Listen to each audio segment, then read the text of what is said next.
Welcome students. आज हम chapter 7 निर्देशांक ज्यामिति उसको हम शुरू करने वाले हैं। क्लास 10th मैथ्स के चैप्टर को जिसका रिवीजन हम देखेंगे, इंपॉर्टेंट टॉपिक्स को हम देखेंगे, कौन कौन से फॉर्मूले पुट होंगे और उसके बाद में आप सभी को पता है डिस्क्रिप्शन में पीडीएफ की लिंक है। आप जो भी फॉर्मूले हम देखेंगे उसके जरिए आप पीडीएफ में दिए हुए सभी क्वेश्चंस को हल कीजिए और एक अच्छे नंबर आप पा लीजिए।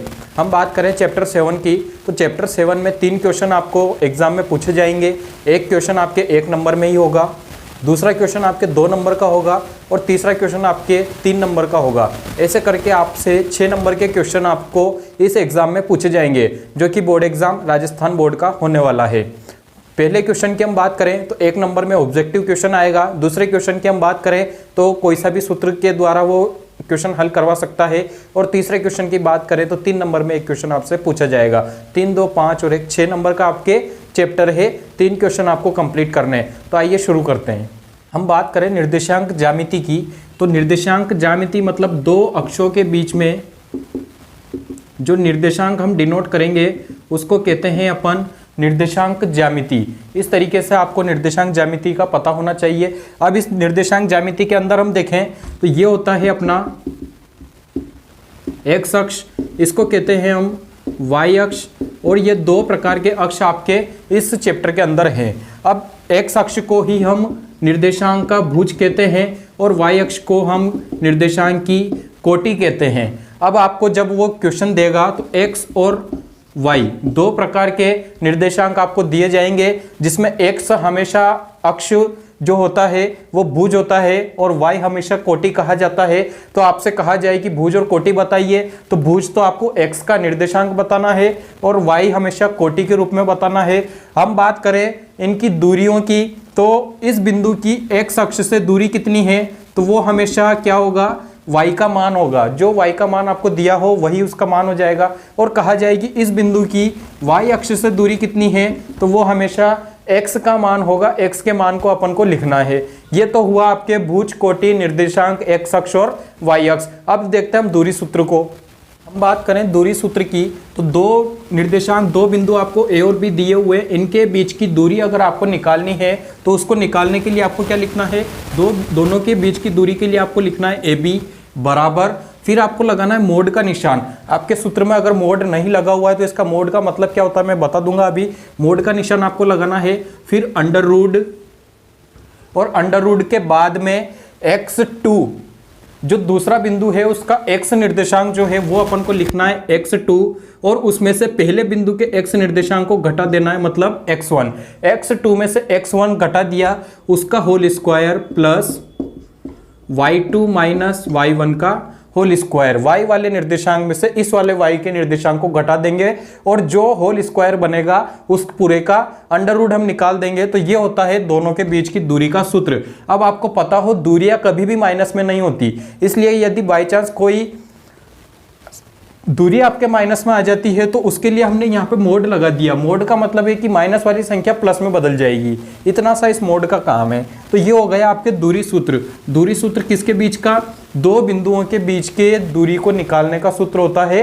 ए से लेकर बी तक की दूरी हमने निकाली, x2 माइनस x1 का whole square plus y2 minus y1 का होल स्क्वायर और इस पूरे का अंडर रूट। यहाँ पे x2 x1, y2 y1, x1 y1 इधर, x2 y2 उधर। दूसरे बिंदु के x निर्देशांक में से पहले बिंदु का x निर्देशांक घटा लो, दूसरे बिंदु के y निर्देशांक में से पहले बिंदु का y निर्देशांक घटा लो। अब हम बात करें कि इनके बीच में यदि कोई बिंदु हो, माना कि C बिंदु है जिसके निर्देशांक x y, तो इसके निर्देशांक कैसे निकाले जाएं, तो इसके निर्देशांक निकालने का तरीका, इस x को ज्ञात करने का तरीका क्या है कि दोनों के x के मानों को जोड़ के 2 का भाग दे दो, तो x1 प्लस x2 बटे 2।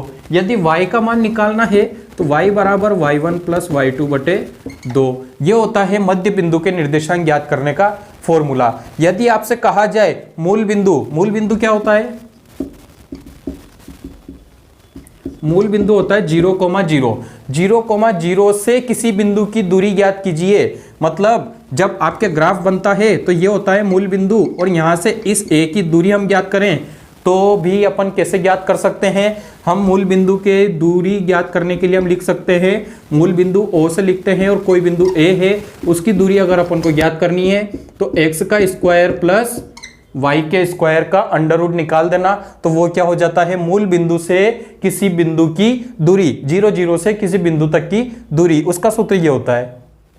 अब हम बात करते हैं विभाजन सूत्र की। यदि दो बिंदुओं को x1 y1 को और x2 y2 को, दो बिंदुओं को कोई बिंदु x y तीसरा बिंदु मध्य में विभाजित करता है और उसके आंतरिक विभाजन जो होता है वो m1 अनुपात m2 में हो जाता है, तो अपन को x y के निर्देशांक ज्ञात करने हैं, या फिर m1 m2 ज्ञात करना है, या फिर x1 y1 ज्ञात करना है, या x2 y2 ज्ञात करना है। इन जितनी भी चीजें यहां लिखी हुई है इनमें से कोई सी भी एक चीज आपसे वो पूछ सकता है, तो उनको ज्ञात करने का फॉर्मूला क्या होता है, सबसे पहले इस x के लिए निकालें। तो इस x के लिए फॉर्मूला होता है m2 x1, इस m2 का गुणा इस x1 से, प्लस इस m1 का गुणा इस x2 से। यदि x का मान निकाल रहे हो तो सिर्फ x ही लेना, y का कोई काम नहीं है, और y का मान निकाल रहे हो तो सिर्फ y ही लेना, x का कोई काम नहीं है, और बटे में आ जाएगा m1 प्लस m2। तो ये फॉर्मूला हो गया x को ज्ञात करने का। यदि ऐसे ही आपको y ज्ञात करना हो तो y के लिए m2 y1 plus m1 y2 बटे में है m1 प्लस m2।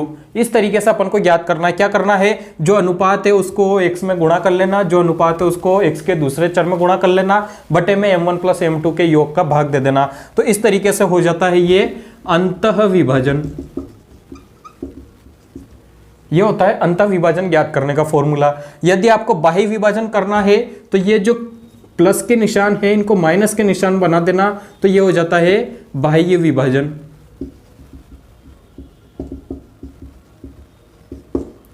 इस प्रकार हमने दो अनुपातों से x और y के मान निकालना सीख लिया। सपोज करो आपको x1 का मान निकालना है तो बाकी सबके मान दे रखे होंगे, x का निकालना है तो बाकी सबके दे रखे होंगे।